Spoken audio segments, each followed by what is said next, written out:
A9 ನ್ಯೂಸ್ಗೆ ಸ್ವಾಗತ. ನಾನು ಅಮೀನ್ ಶೇಖ್. ಅಂಕಲಗುಡಿ ಕ್ಷೇತ್ರ ಸರ್ಕಾರಿ ಹಿರಿಯ ಪ್ರಾಥಮಿಕ ಶಾಲೆ ಗಣರಾಜ್ಯೋತ್ಸವ ಸಂಭ್ರಮ. ಬೆಳಗಾವಿ ಜಿಲ್ಲೆ ಹುಕ್ಕೇರಿ ತಾಲೂಕಿನ ಅಂಕಲಗುಡಿ ಕ್ಷೇತ್ರ ಸರ್ಕಾರಿ ಹಿರಿಯ ಪ್ರಾಥಮಿಕ ಶಾಲೆಯಲ್ಲಿ 75ನೆಯ ಗಣರಾಜ್ಯೋತ್ಸವ ಅದ್ದೂರಿಯಾಗಿ ನೆರವೇರಿತು. ಶಾಲಾ ವಿದ್ಯಾರ್ಥಿಗಳಿಂದ ಸಾಂಸ್ಕೃತಿಕ ಹಾಗೂ ಮನರಂಜನಾ ಕಾರ್ಯಕ್ರಮ ನೆರವೇರಿತು.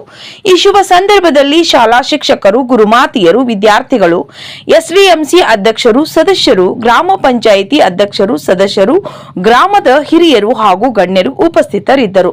ವರದಿ ನಿರಂಜನ್ ಶಿರೂರ್. ಇನ್ನು ಮುಂದಿನದಾಗಿ अगला भाषण 7वीं कक्षा के कुमारी साना वीरभद्र मनगुंद हिंदी में